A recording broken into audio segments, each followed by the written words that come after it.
নমস্কার বন্ধুরা, কেমন আছেন সবাই? আশা করি ভালো আছেন। তো আমরা খুব ভালো আছি উষা কুকিং চ্যানেলে আপনাদের আরও একবার অনেক অনেক আমন্ত্রণ জানাই। তো আপনারা কাতলা মাছের অনেক রকম রেসিপি খেয়েছেন, তো আজকে আমি একটু অন্যরকম রেসিপি বানাবো। ছেলে বলেছে একটু অন্যরকমভাবে কাতলা মাছ রান্না করতে, তো সেই জন্য আমি গন্ধরাজ লেবু আর লেবুর পাতা দিয়ে আজকে কাতলা মাছটা রান্না করব, টক দই দিয়ে। দারুণ লাগে কিন্তু এটা গরম গরম ভাতের সঙ্গে।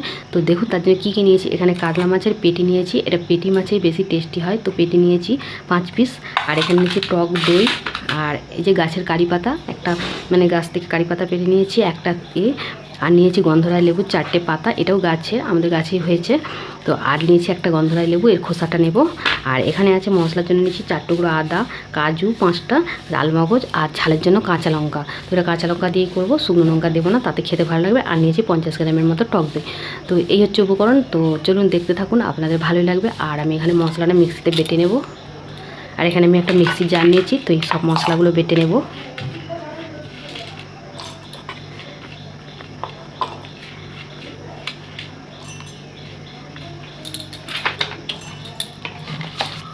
অল্প একটু জল দিয়ে একটু ভিজিয়ে রাখবো, তাহলে মানে বাটাটা একটু মিহিটা হয়ে যাবে।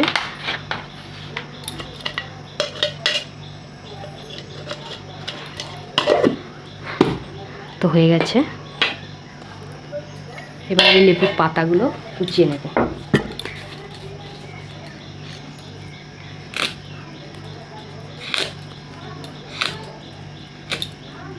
এই পাতাগুলো ফেলে দেব, এভাবে একদম ছোট্ট ছোট করে আমি লেবুর পাতাটাকে কুচিয়ে নেব।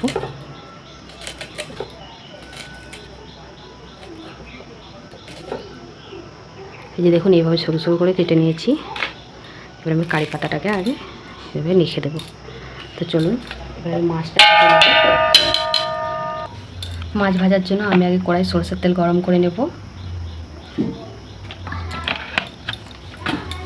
ম্যারিনেট করে দেবো, দেব লবণ পরিমাণ মতো, আর দেব হলুদ। ভালো করে হাত দিয়ে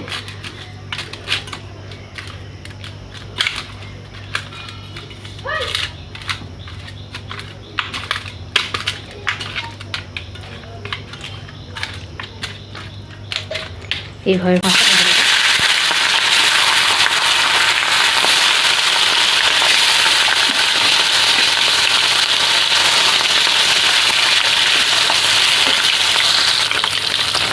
মাছটাকে এভাবে একটু ভাজা গেছে, অপরকে উল্টে পাল্টে ভেজে নেব।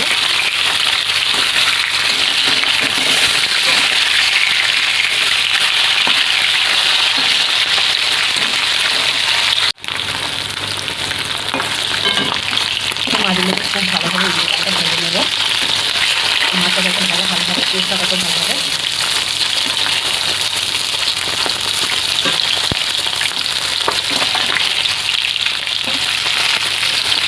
এইভাবে ভালো করে উল্টে পাল্টে ভেজে নেব। তো মাছগুলোকে বেশ ভালো লাল লাল করে ভেজে নিয়েছি দেখুন বন্ধুরা। এবার আমি এগুলো তুলে নেব।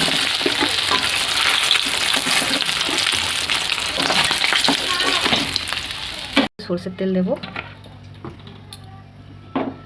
কারি পাতা দেবো,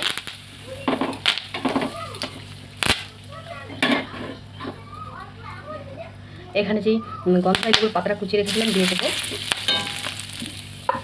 দারুণ সুন্দর সেন্ট বেরিয়ে গেছে। তো এবার দেবো কাজু আর চাল মগজ বাটা, কাঁচা লঙ্কা বাটা দিয়ে একটু ভালো করে হালকা ভালো কষিয়ে নেব।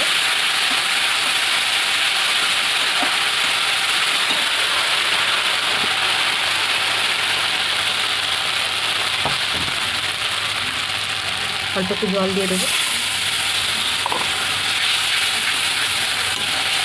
দেখুন বন্ধুরা, কালারটা দেখুন কত সুন্দর হয়েছে।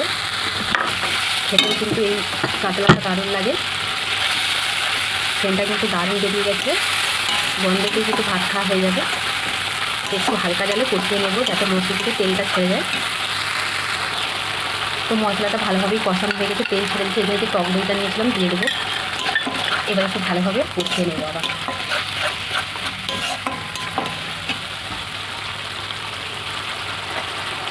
এতে একটা গন্ধরাজ লেবু নিয়েছি, এর ছিলকাটা একটু ঘষে দেবো, একদম ভেতরেটা যেন না থাকে। তো বাইরেটা অল্প একটু ঘষে দিয়ে দেবো,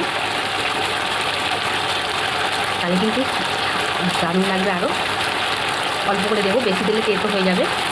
তো এই যে অল্প করে দিয়ে দিচ্ছি। এবার একটু ভালো করে কষিয়ে নেব।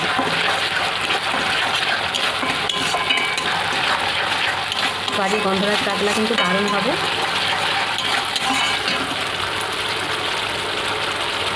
এবার দেবো পরিমাণ মতো লবণটা।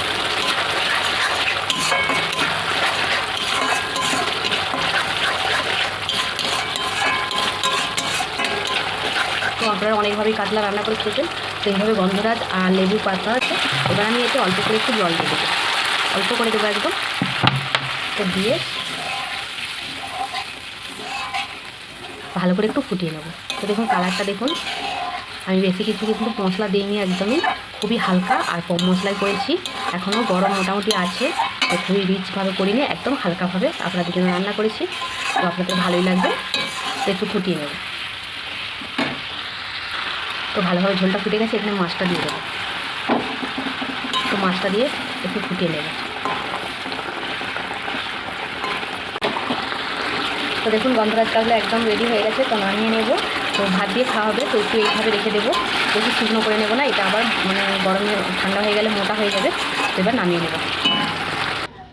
তো দেখুন বন্ধুরা, আমার গন্ধরাজ চিকেন দিয়ে কারি একদম রেডি হয়ে গেছে। তো উপর দিয়ে আর একটু লেবুর খোসা দিয়ে দেবো, গরমের মধ্যেই দেবো, বেশি ঠান্ডা হয়ে গেলে আবার দেওয়া যাবে না। উপর দিয়ে একটু ছড়ি দেবো।